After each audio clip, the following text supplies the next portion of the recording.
I'm Donna. And I'm Kerri. And we are Paranormal Chicks. Episode 173. And as Kerri said last time, we had a great time at Kansas City. I mean, her powers are endless. It's like I just knew. I mean, you called it. Tally for Kerri. If you didn't listen to last week's episode, then you missed. We were at the True Crime Podcast Festival in Kansas City. And, well, like Donna said, we had a blast. We got to meet Donna's, ultimate fellow podcaster crush, Brandon from Southern Gothic. I mean, the beard, the long hair, the height. The voice. The voice. The man, the myth, the legend. Okay. Brandon, say his last name. Snyder. Oh, she practices it as she writes it on her binder, her trapper keeper. Donna Schneider. I suck. Sorry, Brandon. God, now you got me saying He's so Schneidery. Well, I was going to say, yeah. Of course you go Snydery. Well, I meant to say like Schmexy, but then yeah, that came out. Whatever came out, so here we are. But then we got to have a meetup with some listeners where we had barbecue and drinks. Okay, Donna had water, but did she ever have a contact drunk? She may or may not have shown an inappropriate picture. Golly. And you know who told on me? Creep Mom. God, the mom of the group. Told the other mom of the group. Uh-huh. AKA me. Like, Donna was like, Kerri's coming, put it up. Yeah, I was like, sorry, can't show you. Can't show the rest. Sorry, gotta go, bye. Oh, God. And like, literally, Kerri stepped in and Creep Mom was like, Donna was showing, blah, blah, blah. I was like, I'm sorry. I was like, Donna! Uh-huh. I was like, I'm sorry. I'll go to my room. Kat was like, now that she knows, show me. I was like, okay, well, I mean, she yelled at me, so okay. Oh, my gosh. And this is why, well, we can't do lives. But you know what? Kerri did do a panel, and she was freaking awesome at it. Gross. You were.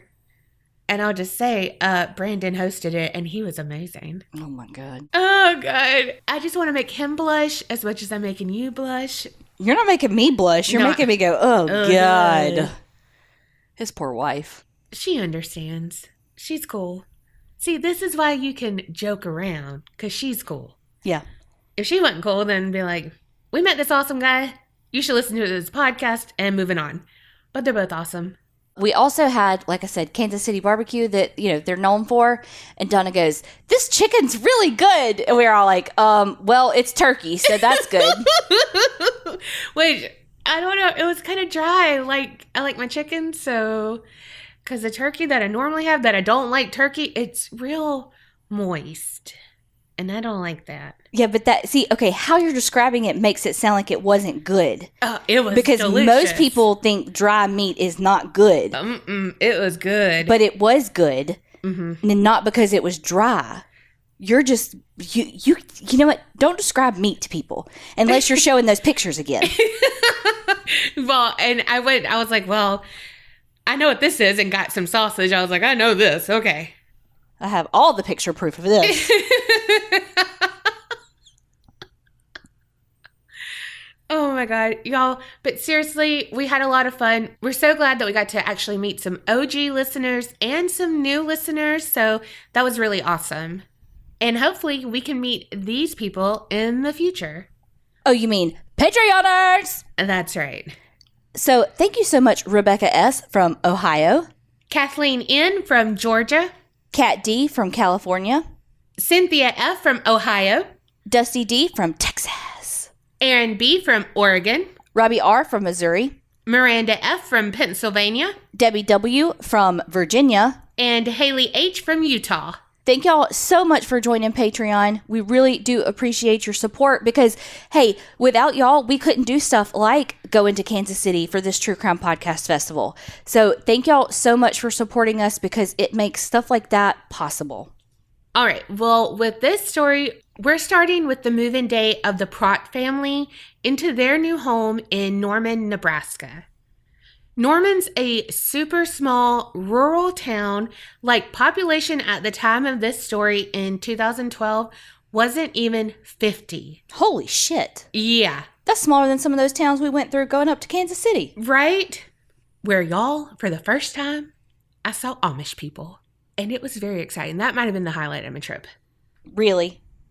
It was definitely in the top 3. Okay, top 3 I'll give you. But meeting Creepsters, meeting Brandon, and then Amish. But, like, I have talked to him before. Okay, so take him out then. But meeting the Creepsters definitely trumps the Amish. Yes. But I saw them. They exist. Well, duh. I know they exist, but, like, I actually saw them. People eat their cheese all the time. But I haven't. Okay, but seriously, really small town. And so this was a total change of pace for the family, but it was exactly what they wanted and what they thought they needed.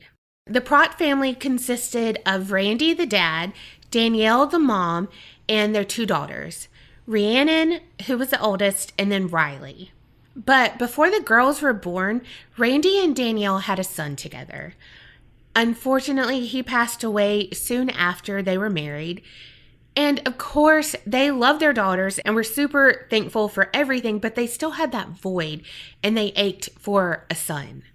And the older the girls had gotten, they begged for a brother. They wanted a bigger family.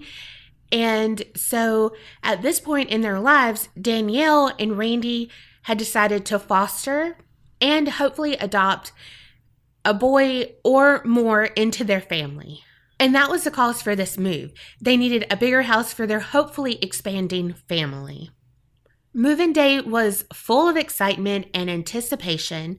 Rhiannon was around 13, so of course at this time in her life it was very chaotic, but she was really excited for the change of pace. She was a team player. She knew this is where her family needed to be, and she was determined to be MVP. And Rylee, the younger sister, she was over the moon about finally getting her own room. She loved her older sister and thought she was amazing and idolized her in the way that siblings do. But she was like, oh my God, my own space. Oh my gosh. Well, when picking out their rooms, the girls noticed this rundown barn on the property. They, of course, go down to check it out because kids are fearless as fuck. But see, they also had a dog, and it followed them out there, but then it pieced out before going in.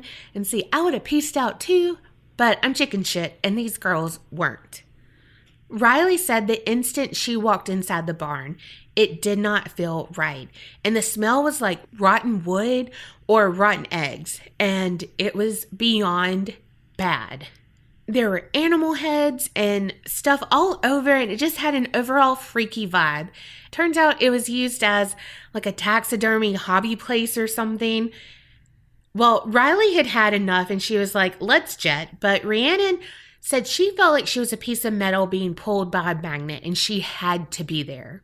So she went further into the barn to explore more while Rylee left. Not more than a few steps further, she heard some faint giggling and stuff, and she turned thinking that Rylee had changed her mind. But no one was there. Then she heard the young voice again, but this time it said, Mama, Mama. Rhiannon was like, okay, maybe I'm just tired and need sleep, so she left the barn and went back inside the house. Later on, Danielle and Randy explored the barn themselves, and they found this antique china cabinet that was in amazing condition. And so Danielle was like, this has to be in our house. It has history of this home, and she had some of her grandmother's china that she wanted in it. And she was right. It looked amazing in their house. But that night, when Danielle was cooking in the kitchen, she too heard a young girl whisper, Mama, Mama. But she thought it was one of her girls who were in the living room with Randy watching TV. So of course she's like, what? Is someone calling me? And after a few times, Randy gave her a hard time, like, no one's calling you, like you're going crazy, or, oh my gosh, in your old age, you're losing your hearing, you're hearing things. And just little things like that, they just all shook it off and moved on. But then other things would happen. There would be unexplained footsteps on stairs. Rhiannon's hair would be tugged, but in a playful way. Like as a kid would do it, not how we like it sexually.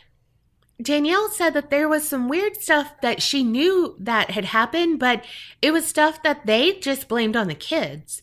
Like they would come in and all the kitchen cabinets would be opened or the fridge would be wide open. But that's stuff that, again, the kids could do. And it's like, oh my gosh, they're so forgetful. Or what were they looking for?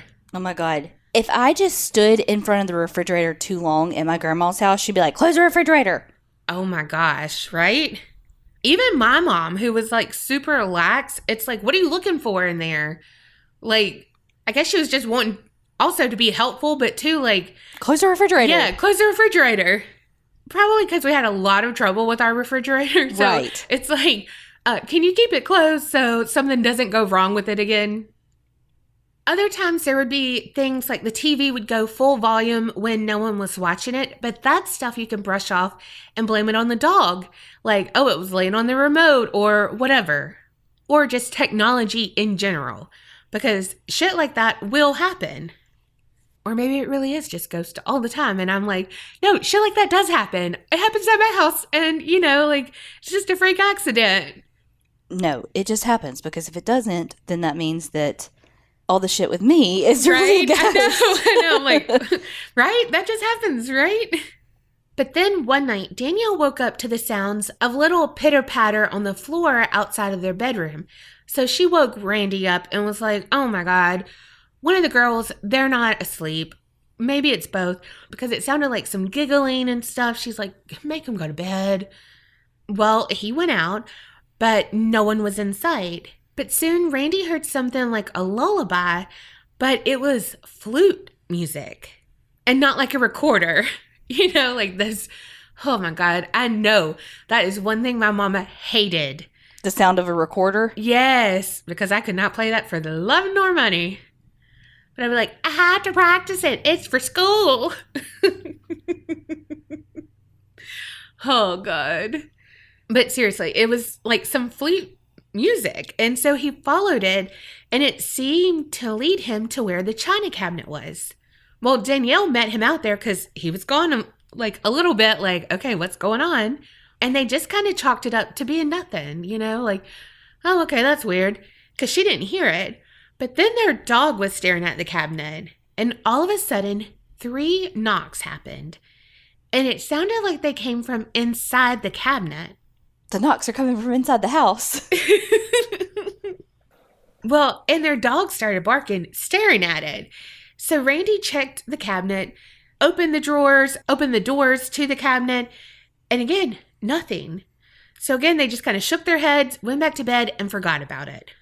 This ended up being on a paranormal witness, and on the episode...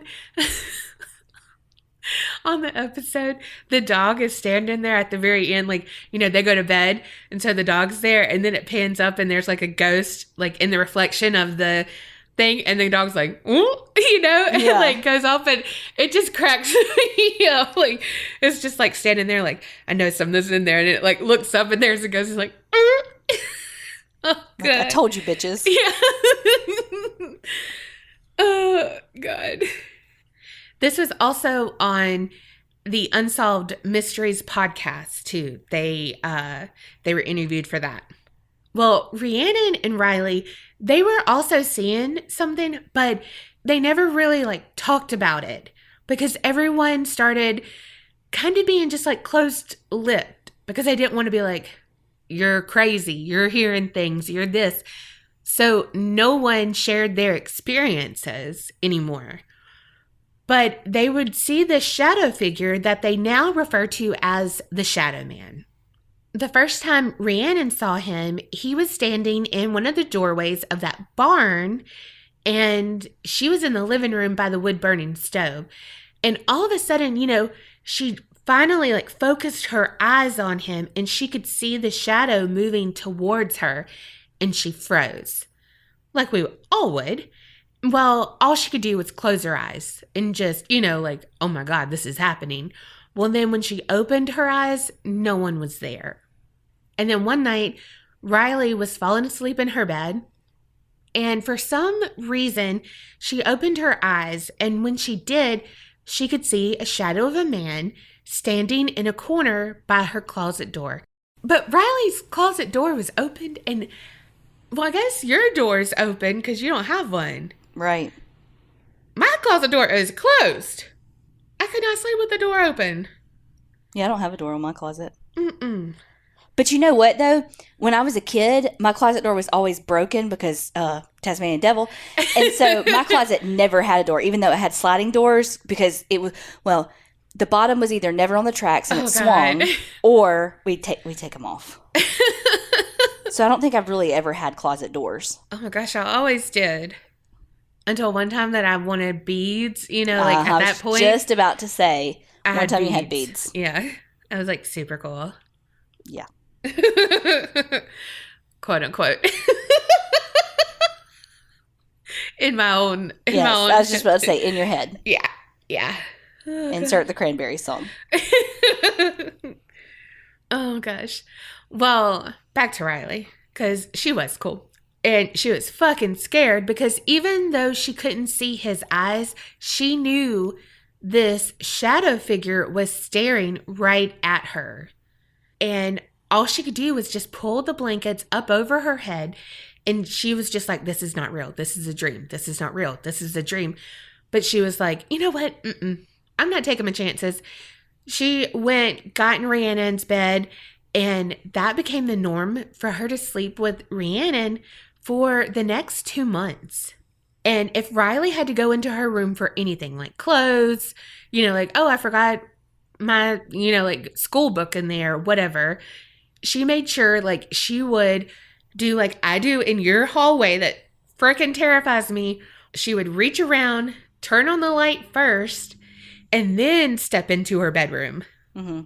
Well, then Randy wasn't the only one who would hear the flute music, because Rhiannon also heard it at night. Once she heard it and she thought it was her alarm clock. And poor baby, she sat straight up thinking that she was going to be late for school. But it was in the middle of the night. And she was like, oh my God. Whew. Because then she got to lay down in that refreshing realization that she had hours left. I was just about to say that. Yes. But then she realized she had hours left, and that's the best feeling ever. Yes. I know. The best.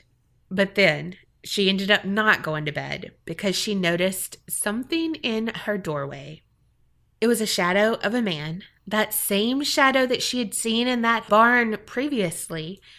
But she's like, I think I'm seeing things, I heard my alarm or some kind of music going on. Now I'm seeing this. So she quickly turned on her lamp, but then no one was there. But she was already to the point where she was too rattled and she didn't sleep that night. That would be a reoccurring theme, that she wouldn't get a lot of sleep. So it started, just kind of breaking her down. Rylee was another one to hear the flute music at night. She said that it was soothing at first, but then her bed began to shake, like it was rocking back and forth. And all she could do was just sit there and what is happening? And then she was finally able to scream for her mom. When Danielle and Randy came in, she was like, someone is under my bed, because she could feel what she said was fists were punching up, and she knew in her mind, this isn't possible, but through the box springs all the way to her, through the box springs and the mattress all the way to her, it was that powerful, and it was just shaking her bed that badly. But of course, when they looked, no one was there. So back to Rhiannon's room she went. So Danielle was at a loss because she really didn't know how to make her girls feel safe, but she didn't feel threatened like they were feeling. So she really didn't believe them, but things just kept happening.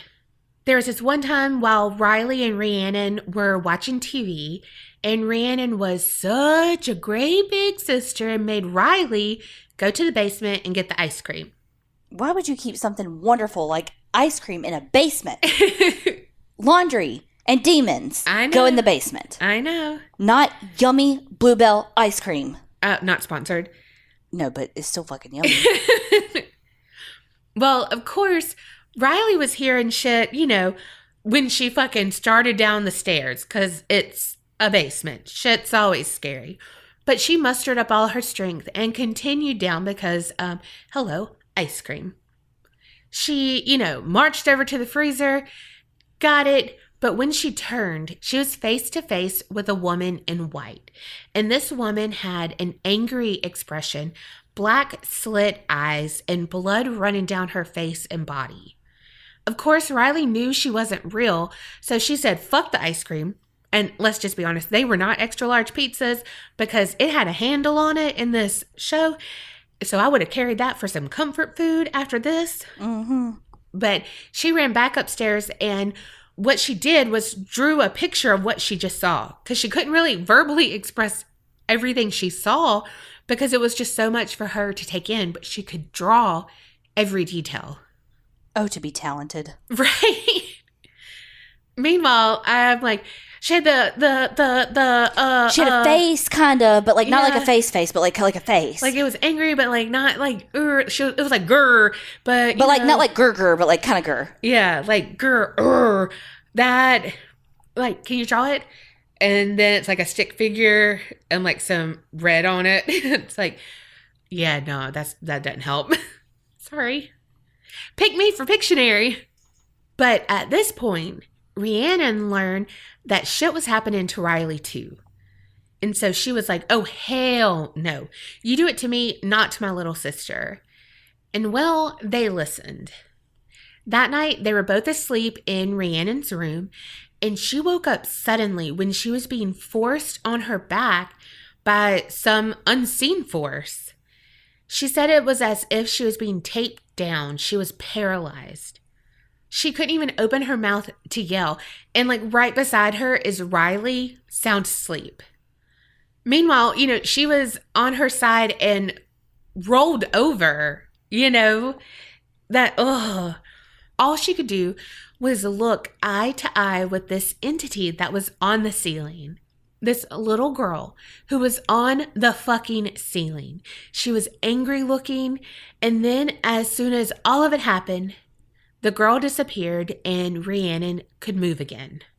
And that was the turning point for Rhiannon. She had felt alone in this struggle, but then when she learned that Rylee was seeing things too, and then this attack, she was like, nope, this is where it stops. And so she slipped out of bed and went down the hall to her parents' room.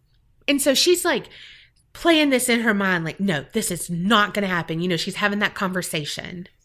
Right before she got to her parents' door, when she was deciding all of this in her head, she felt pain on her back and cried out. She told her mom that her back was hurting, and when Danielle raised Rhiannon's shirt, at first nothing was there, but then 3 deep scratches appeared on her back. Rhiannon broke down in tears and told them everything, from the very beginning in the barn and the voices and just everything. And so this was a turning point for Danielle too, because she was like, no one hurts my babies. Okay. They were hiding stuff from me because I didn't believe them at first. And now all of this, and Randy said it was like someone was punching a hole in his chest, hearing what was going on with his daughters, and he didn't know how to protect them. So Danielle reached out to a local team called Synergy, led by a woman named Chris. And they are kind of like the OG ghost hunters on Sci-Fi, where they really try to find real world answers for what you're experiencing. They're not Dybbuk douche going in like demons off the bat. Mm-hmm. Well, everything was normal. So they're like, okay. Like, all right, this is a good sign. Like, this is what we want. But then when they were like walking around outside, they went to the barn. And Chris said every hair on her arms just stood up when she went inside. And she said even before going inside, you could just feel the eeriness. So they did some tests and stuff in the barn, and the EMF reader went through the roof where it had been completely normal on the inside. Chris caught something that she thought was a male figure on the infrared camera. And then she felt like she was like touched from behind. Like, so she felt attacked. And she ended up having to rush out of the barn where she threw up because she was experiencing vertigo then.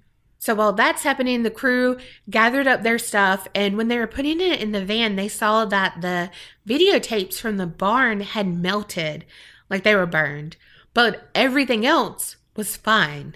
So they still had the EVPs that they could listen to and everything. Well, they reviewed them, and they heard two names, Stephen and Richard. Then, when Chris had asked why the entity goes into Rhiannon's room at night and if they knew it scared her, they got an answer. Yes, she better run. What? Yeah. And so Chris said, as an investigator and stuff, she's like, oh, fuck yeah, this is awesome. But as a person, you know, she's like, oh my God, I'm so scared for this poor child, you know, like, yeah, that's threatening.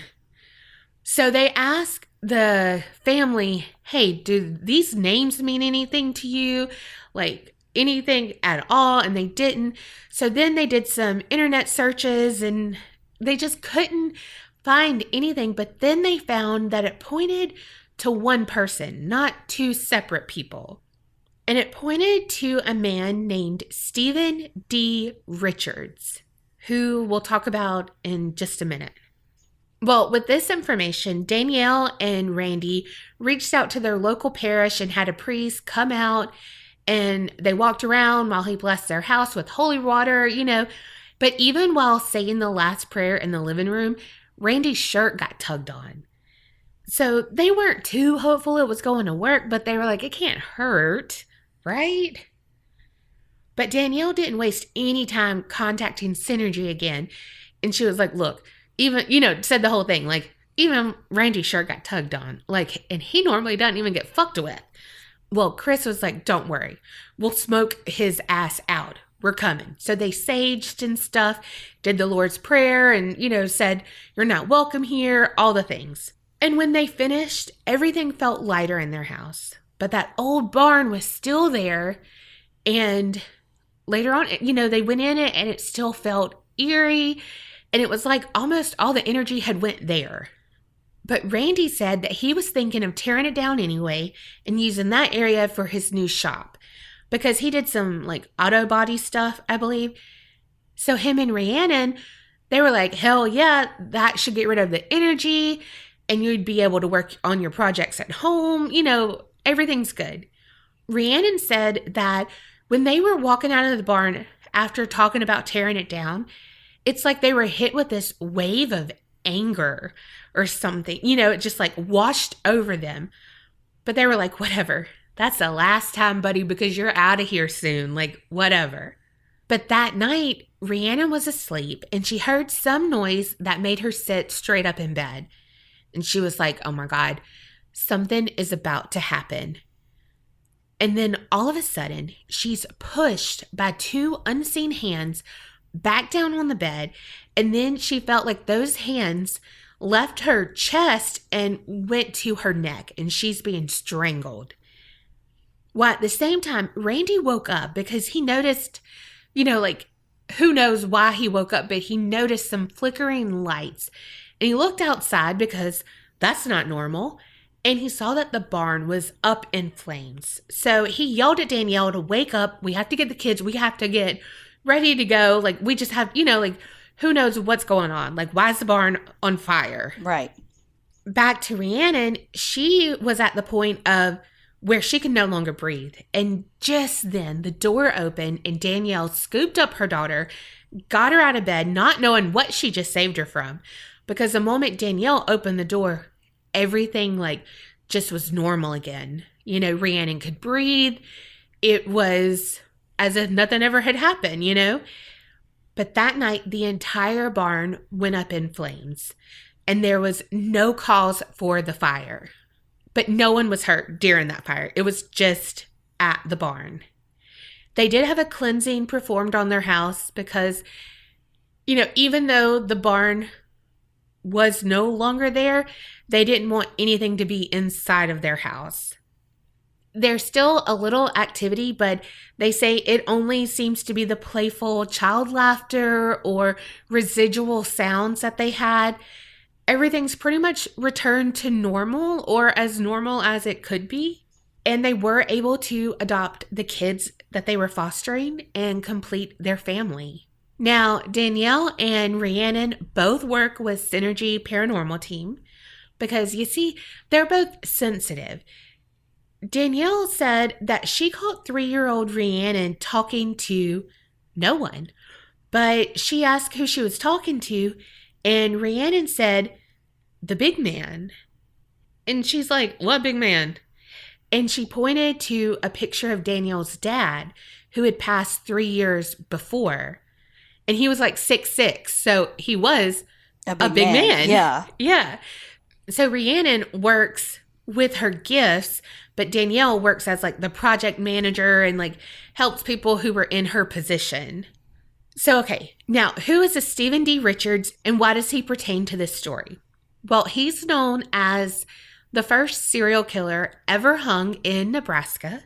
What? He's known as the Nebraska Fiend or as the Kearney County Murderer. He was born on March 18th, 1856 in Wheeling, West Virginia. I had to add that in because Randy and Shannon, shout out. He had a job at the Iowa Lunatic Asylum where his duties basically were to bury the patients who passed away. And the Omaha Herald quoted him as saying, "That took away to some extent my feeling and sympathy for mankind.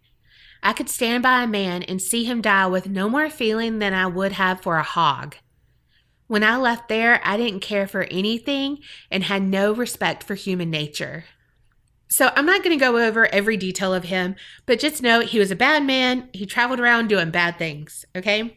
Well, he made his way to Nebraska in 1878, where he was jailed for some petty crime, but this is where he would cross paths with Miss Mary Harrelson, who was also in jail because she was being held on suspicion of helping her husband, who had stolen some horses.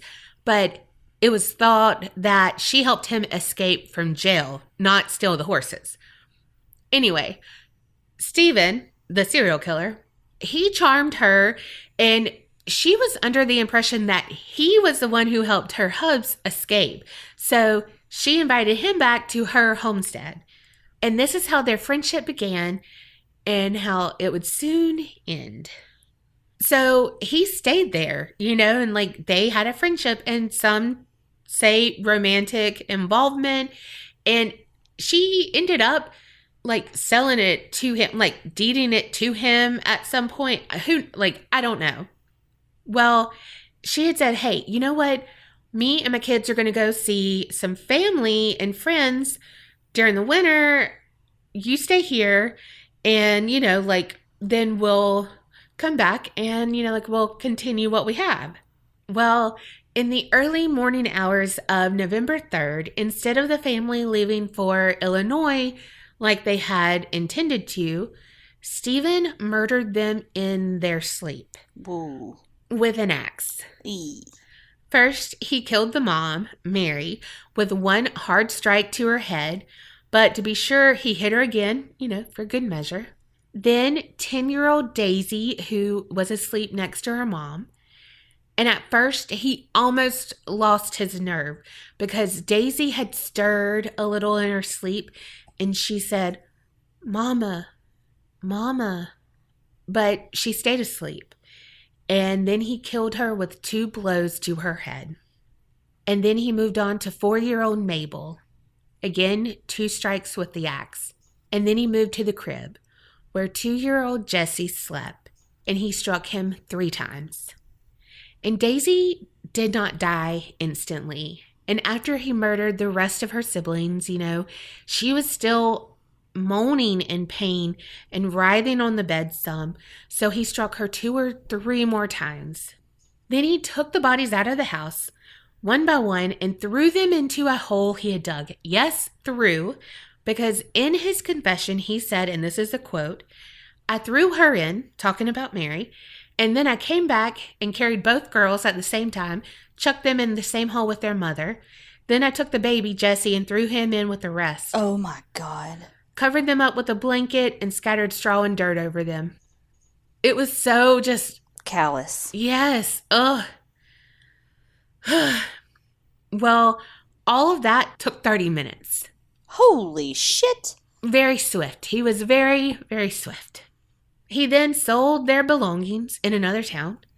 And then he took up residence in their little, like, outhouse, their little, like, guest house on the property. And he said, hey, they went to Illinois to see their friends and family. They'll be returning soon. None the wiser. Well, Stephen soon befriended one of their neighbors, Peter Anderson, until Peter got sick one day after he ate with Stephen, and then Peter went and told another neighbor that he thought Stephen had poisoned him. Uh-oh. So Stephen was like, no, my dude, not my style. So he confronted him, and then there was an argument, and then in, quote, self-defense, Stephen grabbed a hammer that was nearby and, in his own words, brained him. What? Yes. Well, as you do, you have, like, neighborhood watch and stuff, and so some neighbors were like, oh my God, heard from the other neighbor that, oh my gosh, Peter, our Pete, might have been poisoned. Let's go check on him. So they found Stephen outside hitching up the horses, okay? Because he was getting ready to go. Yeah, he's getting the hell out of Dodge. He just brained him. Yeah, whatever Okay. that means. I know what it means, Donna. Oh, okay. I was like, good Lord. Okay. To be so callous and stuff, you do have to have that personality, not always, but that can just lie and just be so believable. But he's like, oh yeah, he's good. I was just checking on him. Like, he's good. Go in there. You can see for yourself, So they're like, oh, okay, cool. Like, oh my God, we love Stephen. He is so nice. I knew he wouldn't poison him, Meanwhile, Stephen's like, Giddy up, horsey. yeah, like, giddy up, go. And he stole one of the horses and escaped. Well, luckily, he was found, captured, 2 weeks on the run, and brought back to Kearney, Nebraska. He was tried, found guilty, and executed by hanging on April 26, 1879. Damn. He's quoted as saying, I have killed 9 persons, and I cannot say I feel any worse for it. I never understood why people say persons over people. Like, I know that there's a grammatical reason, but I don't understand it. Girl, no idea. Well, at that time, and for many years after, Stephen D. Richards was the worst serial killer in Nebraska. Because, again, like, he did bad things while he was, like, traveling and robbing and all of that. And so he did kill, like, his partner in crime and some other, people. But also, in the name of science, people do some weird shit. So some local doctors, before he was hung, were like, hey, Stephen, can you consent to donate your body so we can do an autopsy? And he was like, nah, my dude, not my thing. So his gravesite was guarded because, again, he was a serial killer. People were pissed.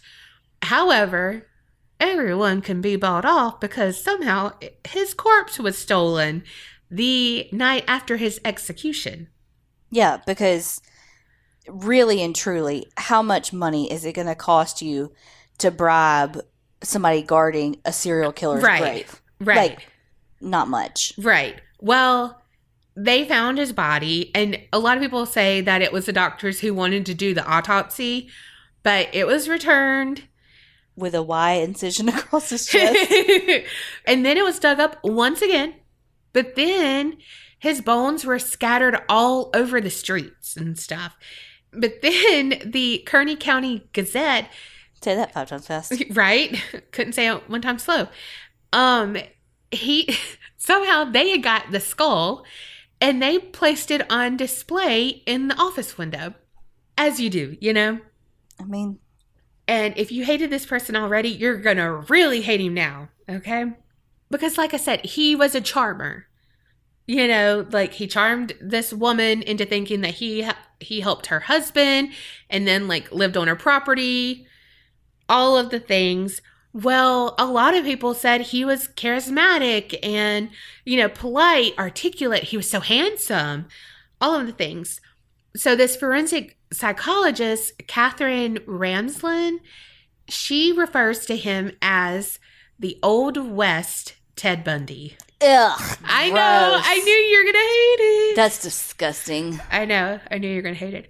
But, all that to say, did you catch anything that would have made you think, like, this tied together with that story? Well, he lived out in the barn. Could have been the barn. I don't know. You said what his name was. It was like the Yeah, the RBJ name. or whatever. RBJ? Stephen D. Richards? Same thing. Okay. But Daisy said, Mama, Mama, before she died. Oh. And they both heard that. Oh. Yes. I didn't remember that. I mean, I remembered that, but I didn't put that to... I tried to block that out. Damn it. And, like, with the kids being there and stuff, they all heard, like, children's laughter, like the pitter-patter. Okay, stop. And, like, the tugging on the shirts and the hair. Okay. Yeah. I know. I'm so sad. And a little side note, the night that the fire happened in the barn was the night before they were going to adopt their foster kids. And what Randy said, it's like Stephen was trying to stop them from being a family, whatever, like to complete their family. And he couldn't, he tried, but he couldn't. And then like that final cleansing and everything, it just like took his power away. I wonder why, like after all of that though, that cleansing worked. And it might have been because the barn did burn. Yeah. And maybe he had to do that to like try to get him some power so he could choke Rhiannon, but kind of bit him in the ass, Yeah, maybe.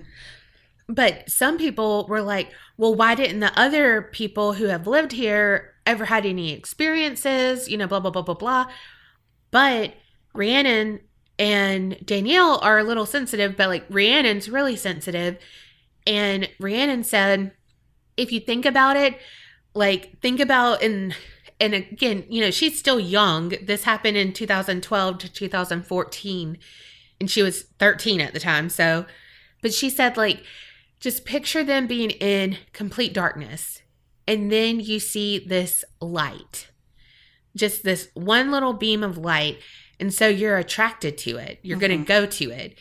And, like nothing can keep you from it. And that's your only goal, and she was like, and we were that light. Maybe the other people weren't sensitive. Maybe, like it was just that, like the right time, but the wrong time, like it was just all the right circumstances for that to have happened. Well, and to continue with like the light analogy, and this may be what they're saying, and you're going to be like, duh, Kerri, but if you've lived in, like if this spirit is true and it's been out in this barn this whole time and just living out there in this darkness, and then there comes this kid that's like, do you see me? You can see me? Right. Whoa, wait. Hey, you can see me? Yeah. And it's like, okay. I got to get all the things done so that they can see me. They can, you know what I mean? Right. And it's like doing all the things. You know what I mean? Yeah. When I was watching it, I got freaking chills when she was reading the confession, because there's a book, because this man was long-winded and his confession is a whole fucking book. But she's reading it and it says what Daisy said was the mama part. And she's like, holy shit. Yeah. Like, this is what I've heard. This is what my daughter's heard. This is too real. But are you surprised that his narcissistic ass is long-winded? Oh, hell no. Hell no. Also, I just love, because even in the book, because you can like read the whole thing online, and he really does say like, I did not poison he calls him the Swede because he is a Swedish immigrant, Peter I was going to say Anderson. he's a racist fuck. Yes. But he's like, I did not poison him. That is not my fashion. And I'm like, I mean, right? That would be too humane. And that's fucking not humane. Right. Ugh. But it's like, I don't know. It's just like, that's not it. And he goes into more details on like just his childhood and just like stuff that he did. It's like, yeah, I don't feel any remorse on blah, blah, blah, blah, blah. It's like animal cruelty. And I was like, I am not including that because it's just too much. And for me to say it's too much about animal stuff, because I will include it usually, it was too much. Oh, and the reason why he killed them all, because, you know, he's an all or nothing guy, I guess, was because he had told her that he had murdered people before, you know, and he's like, she was a talker. Well, keep your own fucking mouth shut then, dumbass. Right? I'm like, no. You murdered her because you are the talker, and then you told her, and then you're like, Probably shouldn't have told her that. Yeah. And then you already had, like, he waited until she signed over the homestead to him, until he got enough of it, you know, like all of this. And I don't know. It was just like, today's the day. Okay. And done. And what's wild is there was another person living there, like another worker thing, and he's outside while this is all happening. Wow. And Stephen really dug a huge hole and went back in, killed them all systematically, carried them out, put them all in, took a shower, got back and was like, oh, yeah, I just saw him off. And the guy was like, oh, cool. Man, hate that I didn't say bye. You know, like, I'm like, that would be me. Literally, that would be me. Oh, man. But I would have been in the bathroom the whole time. That man was working. Thank God we have cell phones now, or just any kind of communication, because so many people, oh, they went to see their family. Yeah. And it's like, oh, okay, cool. A month later, oh, they're still there? Oh, okay, cool. 5 years later. Oh, they must have gotten, like, attacked on the way. Yeah. Someone's poisoned the water hole. Oh, man, so sad. Oh, but you live here now? Cool, we're neighbors. Cool. What? Glad to have you in the neighborhood. Yeah. We have a neighborhood watch. If you see someone digging a hole, let us know. Well, he's a fucker. He really is. I never heard of him. And also for him to be so narcissistic and all of this, he was really popular, obviously, back in the day. But now he's kind of like, no one knows who he is. Yeah. And I'm like, well, someone faded through history, you know? I can't wait for the day when nobody knows who the fuck Ted Bundy is. Oh, I thought you were going to say me. I was like, well, no one knows who I am now anyway. Why would I ever say that about you? Well, I don't know. I mean, I'm an asshole, but damn. I don't know. But also, yes, Ted Bundy. God Fuck bless. him. He's the worst. He's so handsome. No, he's not. He's got a... Well, it's not even like he's ugly or whatever. It's just like people are like, he was so handsome. He wasn't. He's just not what you think of as a monster, because people always say, oh, it's those blah, blah, blahs you have to watch out for. And they didn't say, oh, the nice white man who wears a sweater vest, he can also be a monster. That's why people say, oh, he's so attractive. Yeah, because he's not. He's not. I mean, he could be people's type. That's fine. Yeah, everybody's got a type. I mean, everybody's got to find love. Right. But I mean, I prefer beefier. But it's just like that. I think that's what makes me so mad. It's like, do you really think he's attractive? Like back in the day, those people, you know, saying that. I'm like, do you really think that? Or is it just because he's not A, B, or C of what your parents and society have taught you is evil? Mm-hmm. I think it's D, all of the above. Right. Your story was kind of heavy with the kids with the mama thing. I know. When it ties back and you're like, oh, shit. Well, I assumed... I mean, like, I knew they were connected, but I just wasn't like... I guess, I don't know. I was pulling a Kerri. It's okay. Well, Mine's kind of heavy too. Oh, great. Just a content warning, this story does involve a child. And I will let you know when there are going to be some heavier parts, but just a general content warning that this story is about a child. So if that is not something that you're in a place where you can listen to and you want to come back, or you just can't listen to it all, we totally understand. Feel free to skip my part of this episode. My story came from a recommendation from Morgan A., who is a member of the Creepinati. She recommended a story that actually happened fairly close to her. It happened in Queensville, Ontario, in Canada. There was a little girl by the name of Christine Jessop. Christine was a 9-year-old little girl who was living her best life. She was very small for her age. I was listening to the podcast True Crime Anytime, and they did this story, and in that episode, they talked about that she was born with this genetic disorder that made her smaller for her age. So even though she was 9 years old, she was only 40 pounds. She was very, very thin for her age. And I think it was something she was a little insecure of, but she had friends and she didn't let it hold her back. She lived with her mom, dad, and her brother, Kenneth, who went by Kenny. She loved sports, and she had a dog named Freckles, which I love because my nephews have a dog named Freckles, and I've never known anybody with a dog named Freckles other than them. So, I don't know, I just freaking loved that. And at the time of this story, she was in 4th grade. So, on October 3rd, 1984, Christine gets off the bus from school at 3:50. The bus driver corroborates that that's the time that she gets off the bus. She stops at the mailbox, just like I used to do, picks up the mail, and heads into the house. Now, when she gets there, no one's there. Some stories will say that her father was at work and that her mother and her brother were running errands.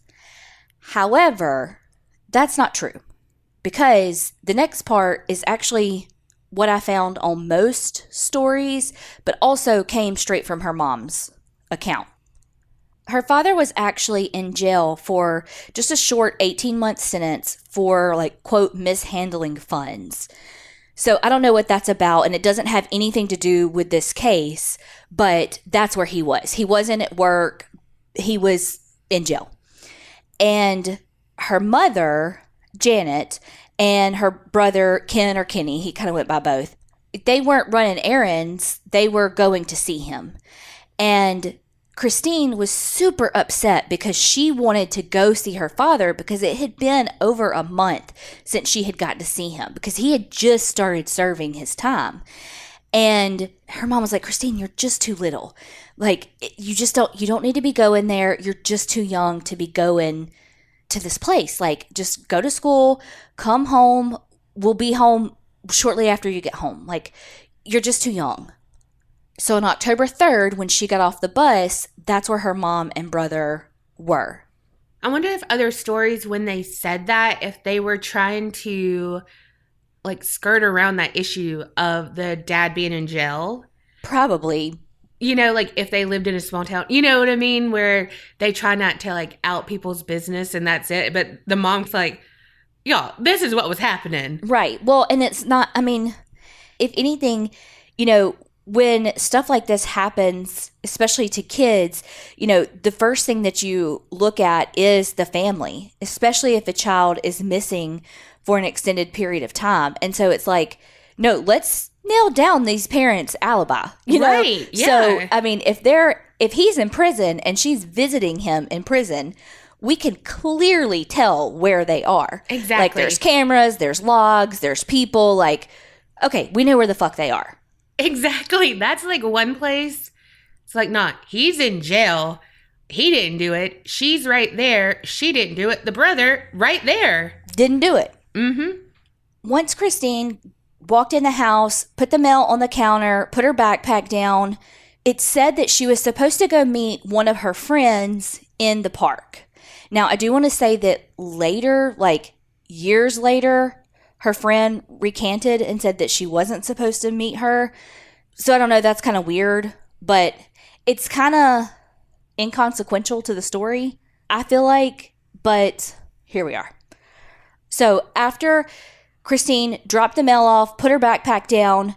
She left the house to go to a convenience store and buy herself a pack of bubblegum. And okay, look, so Christine was super, super excited because that day at school, in her like music class, she had been given a recorder. Holy shit. Yes. When you said that in your story, I about fell out my fucking chair. Right? I was like, a fucking recorder? Are you kidding me? Right? Oh my God. Are you fucking kidding me? Why? Of all the instruments in all the world, a recorder? I know. Why? Why do elementary teachers like, okay, y'all, here's the day we get back at these parents? But like, how in the fuck did that come up in both of our stories today? Synchronicity. So she was so excited about this recorder. Like, she took it with her to the convenience store. When Janet and Kenny get home at 4:10, they see Christine's bike, but it's not standing up like with its kickstand, how she normally does it, because she's very prideful in her bike. She loves her bike. It's like fallen over, kind of like scratched up almost. And so they're like, that's weird. But then they go inside and they see the mail on the counter and her backpack, but no Christine. So they're like, well, this is weird. So they call some of her friends and they're like, have you seen her? And they're like, no.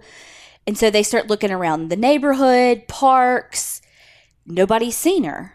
And so by 7 or 8 o'clock, Janet's panicking because it's been 4 hours and nobody's seen her.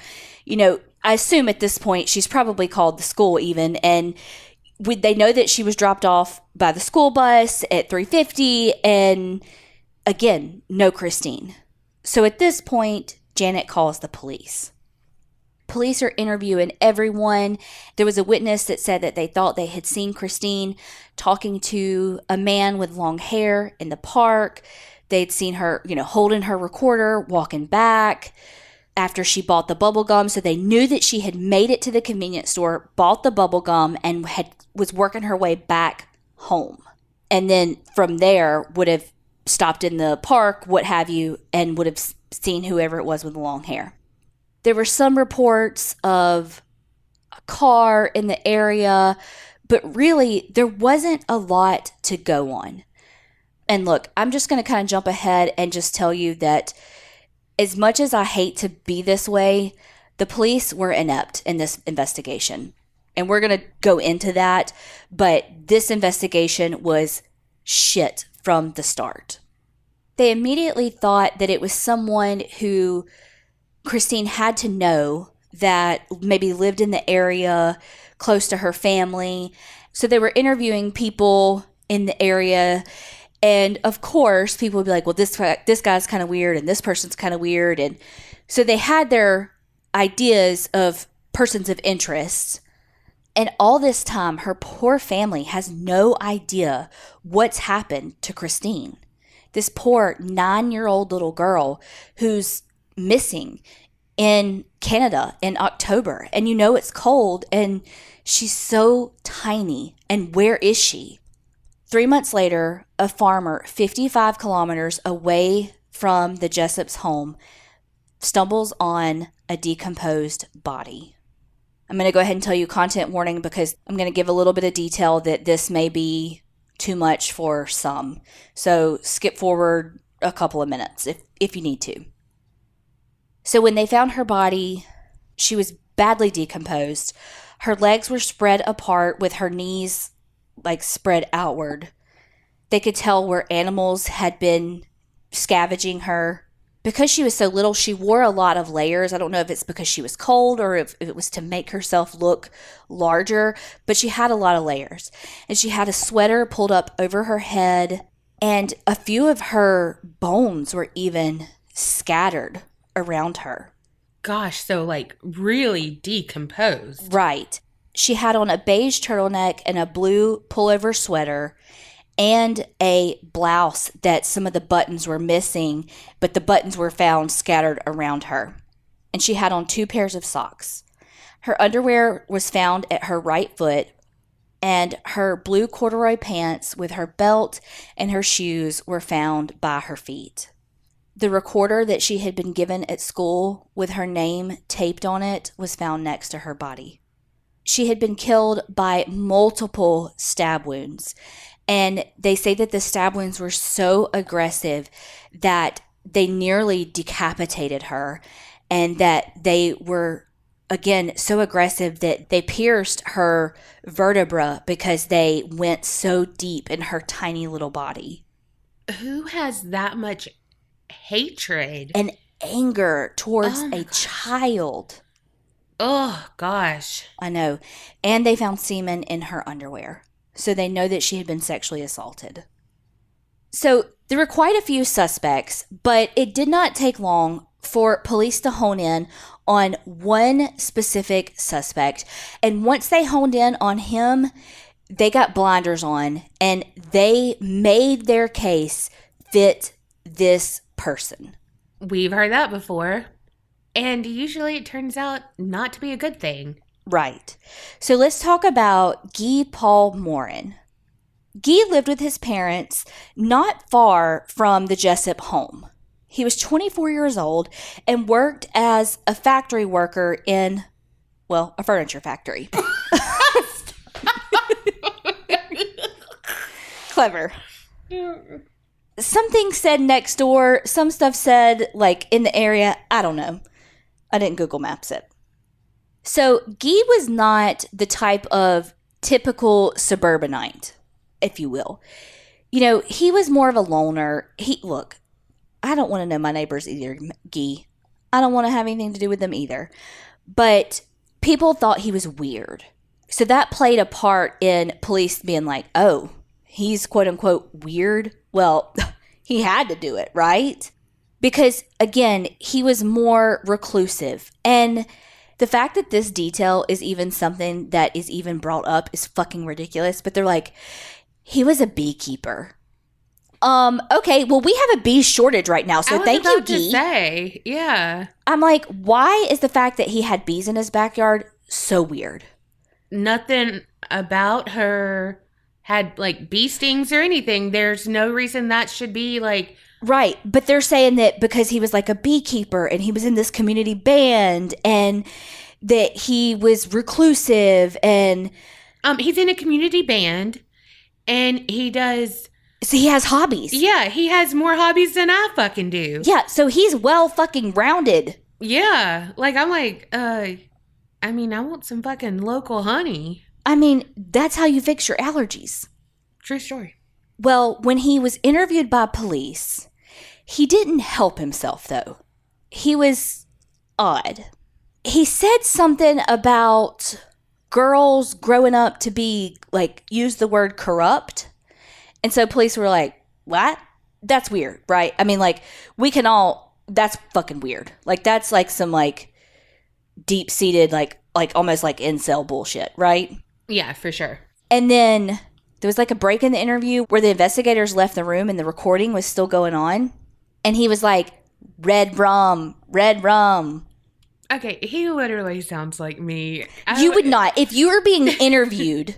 No, I know. No, I know. A 9-year-old's body had just been fucking found in the state that we just talked about. Yes. You would never. First of all, he does not sound like you. You don't have any goddamn hobbies. Quit trying to play. Touche. Second of all, you would never be like red rum. No, because I say red room and it's wrong every time. Like, why did he say that? And he says he does not remember saying red rum. Like, he said it like a couple of times. And he says, like, to this day, he's like, I do not remember saying that. Don't know. Like, it was like almost like some sort of like psychosis or something. He says he does not remember saying it.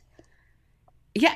And like, you can't, like, there's video of it. Like, you cannot dispute it. There is video of it.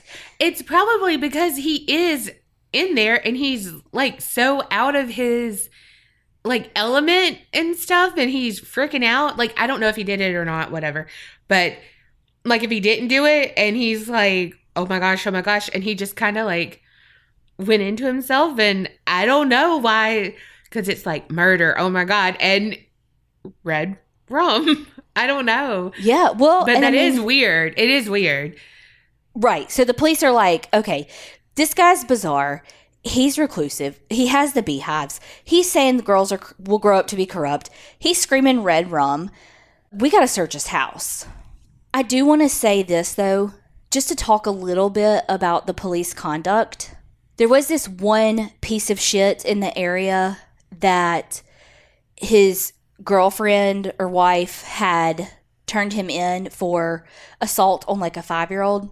And as part of her interview with police, they asked her to like recount throughout, it was his wife, throughout their 12-year marriage, like the things that she thought were unusual that they maybe could like, they could use as part of his sexual deviance, especially towards children. Not long after this interview, one of those motherfucking detectives asked her on a date. And when she said, "Why are you asking me on a date?"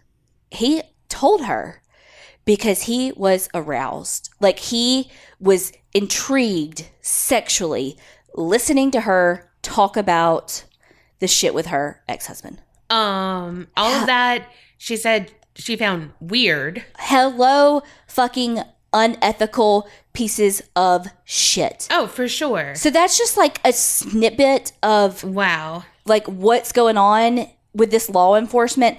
And it's like a couple of different jurisdictions because her body was found in a different place than where she went missing. So it's not just like one police department. So this is a shit show all over the place. But I will say, Guy is not the only person they looked at. There were others. However, they honed in on him pretty fucking quickly. And once they honed in on him through their inappropriate relationships with the family, they made the family feel like they had to change their timeline in order for the police's timeline to work. Yeah. Which is not okay. Right. Because, so Guy said, look, I got off work, clocked out. His time card corroborates his clocking out. He drove, got groceries, went home, unloaded them, had dinner with his family, helped around the house doing some home improvement stuff, took a nap at some point, and went to bed. Okay? And of course, that order is kind of jumbled up. But, I mean, why would he take a nap and then go to bed? So I realized my order's fucked up. However, his time card and all of his family, like there's all this stuff to corroborate his story. And so basically the police told the Jessops, hey, are you sure you didn't get home at like 4:35, 4:50? Like not like 4:10, right? Because 4:10 is too fucking early for Guy to have done this. Like there's no way he could have gotten there and her stuff had been there and all of that. So they needed the family to have gotten there later for them to be able to be like, no, he did this. That's not how this works. Right. You don't just get to change facts. So the police start doing surveillance on his house and eventually bring him in and arrest him, search his car and his house, all the things. When they're doing their interview with him, he's fingerprinted and all, and they pull up this picture of his fingerprint and they're like, look, this is your fingerprint that we found on her jacket or something, her backpack, whatever. Like, how do you explain that? And he's like, I've never touched this girl. Like, what are you, there's no fucking way that you found my fingerprint on her. Like, there's no fucking way. And it was a fingerprint that they had gotten off like his saxophone or something because they had like done like searched his stuff. But of course they can lie and to whatever to get you to confess. And he's like, there's no fucking way you got my fingerprint off of that child. I didn't fucking touch her. I did not do this. They thought they could wear him down and he would be like, oh my gosh. They have me. They have me. I didn't do this, but they have me. Yeah. I got to confess and try to get off, try to do something. Mm-hmm. Yeah. Which is how we get false confessions. Yep.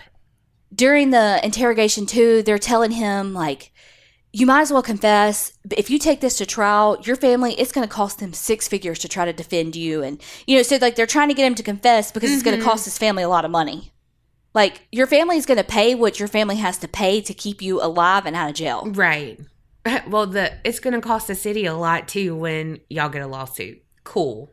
Well, it did eventually go to trial. Of course, he's like, I didn't do this. First of all, there's no fucking time to have done this. But with the family's new timeline, it makes more sense that he could have done it because now the family's timeline has changed. The prosecutors presented evidence that they found a hair and some clothing fiber that belonged to Christine in his car. And the prosecutors also had 2 jailhouse informants that they used saying that Guy had confessed to both of them. Yeah, right. Like, I literally never believe jailhouse informants unless it's like an undercover detective being a jailhouse informant. Sometimes I believe it. It depends on the person. But he has never faltered in the interrogations where these police are like, we have all of this evidence. He's like, nah. He's not going to go to prison where he's, and then right. Like, okay, actually, I did it. When he knows he didn't do it. Right. And especially these random jailhouse informants that he has no ties to. So it's not like he's a gang member and these jailhouse informants are also members of his gang that he has like a pre-established trust relationship with just because they have that in common. Like he literally has no ties to these people, never met him, never going to see him again. Like there's literally nothing that would make him tell these people, not, much less 2 people. Right. Why? Like Why would he do that?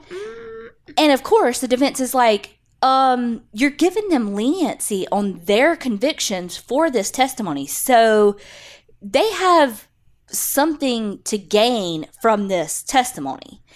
And then, of course, the defense is like, we also have our own experts that refute everything that you're saying about this forensic evidence that you collected, and we're proving that how you're presenting this is, 1, misleading, and your collection of it is improper, so this is bullshit.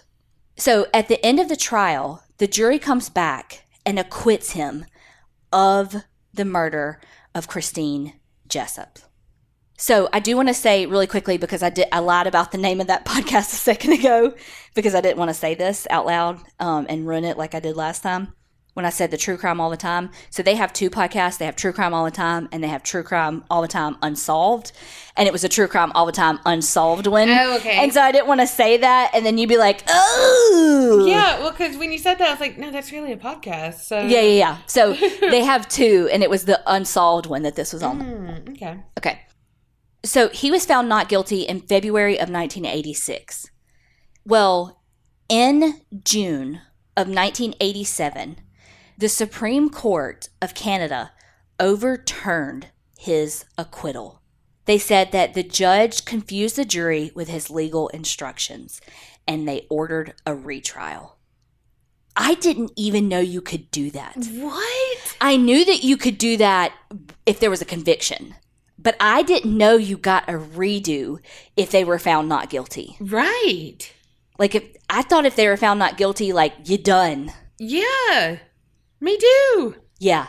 It was fucking overturned. And a retrial.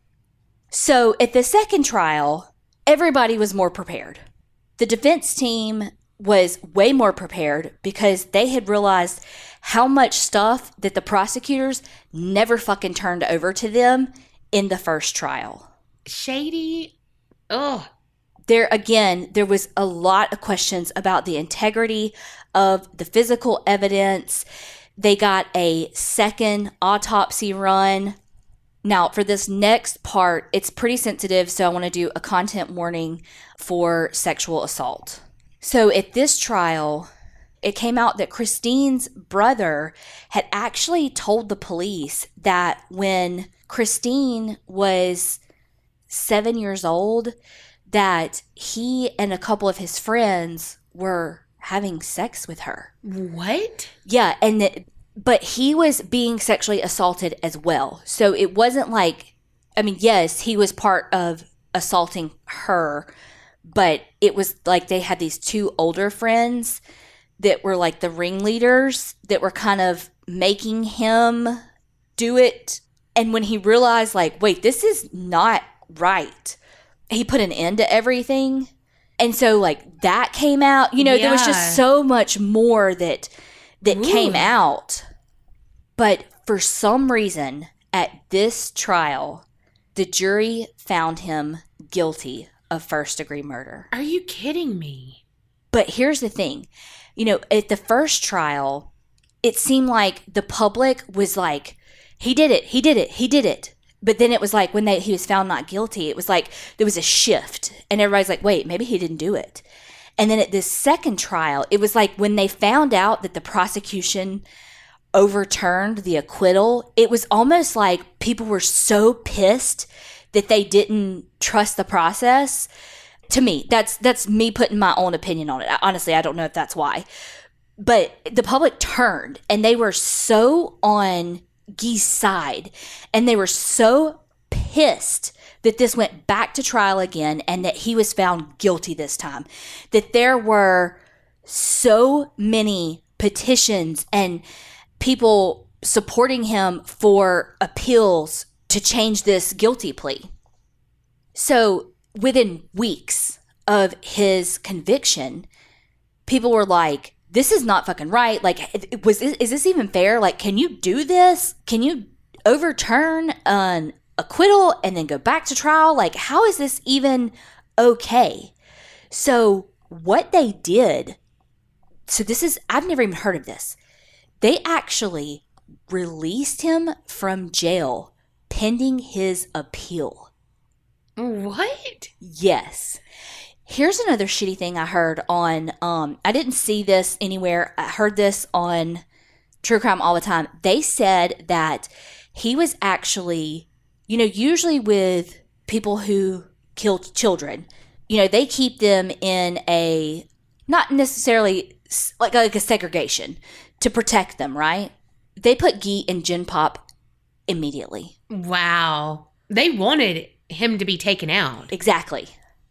So I'm going to back up just a little bit, just so you kind of understand the dates of where we are. So he was convicted in July of 92, and then he was released on bail pending his appeal on February of 93. In January of 95, they sent the underwear to a Boston lab that specialized in degraded DNA so that they could test it against his to see if it was a match. And it wasn't. And so oh my God. So it proved that he has been telling the truth this whole time and that Guy did not kill Christine. And they're like, well, okay, maybe. He still could be the guy. He could be involved somehow. You know what I mean? Like, they're not going to... No, they did. No. Did they? Oh, yeah, they did. They said, we're sorry. They apologized to him. They let him go. They gave him like a $1.25 million settlement, which I think that they should give him that $1.25 million settlement and pay his attorney fees. Yeah. Because that probably just covers his attorney fees. Right. I'm just going to say. So I think that they should do that. But he got a $1.25 million settlement.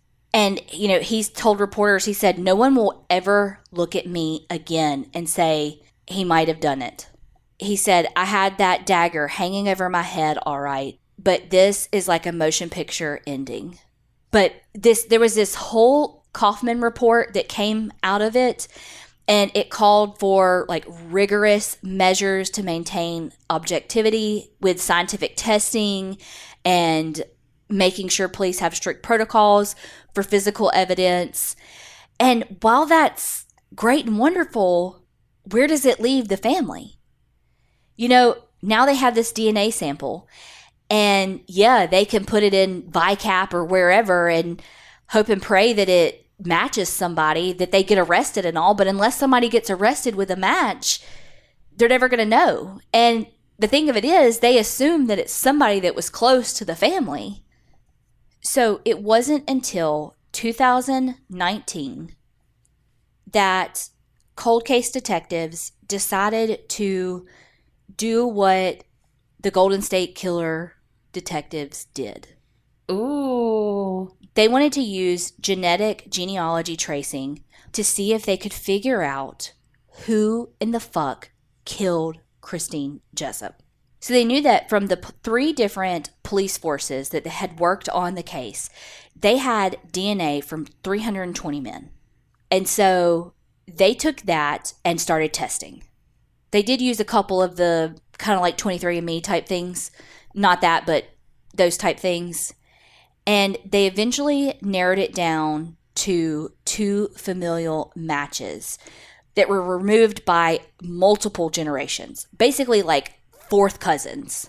Then they got to where they had a match from a maternal side and one from a paternal side.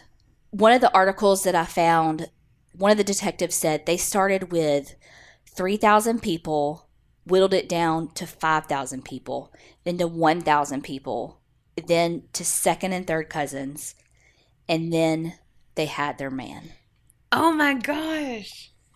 The DNA matched, at the time, 28-year-old Calvin Hoover.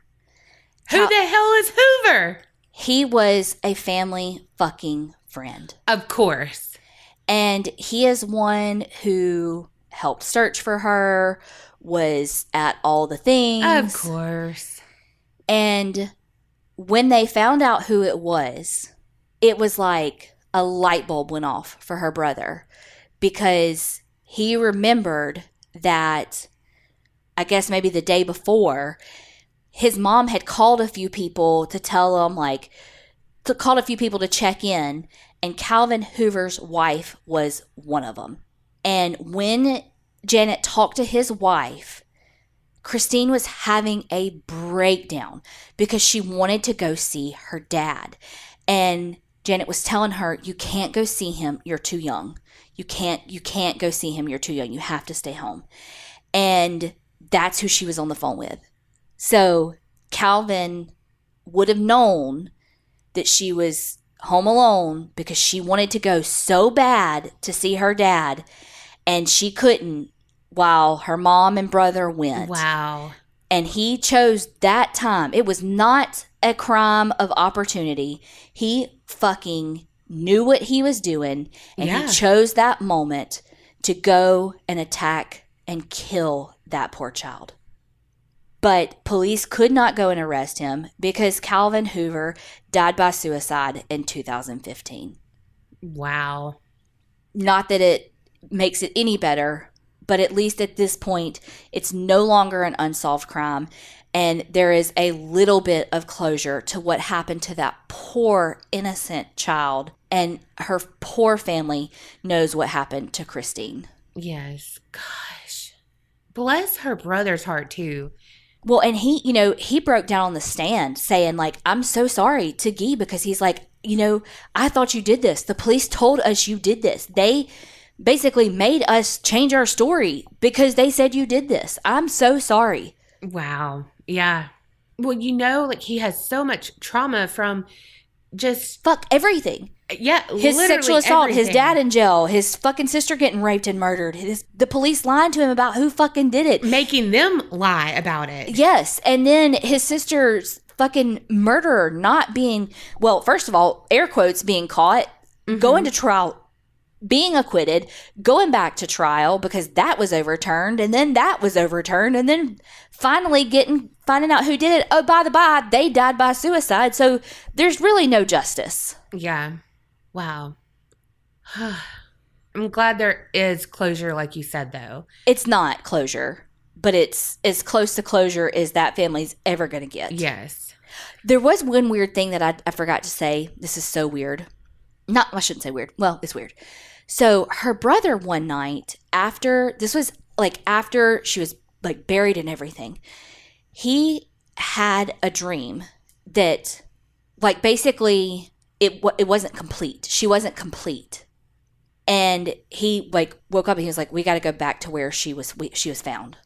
And when they went back, they found some more of her bones. Whoa. Yes. And so they like put them in a cup and took them to the police.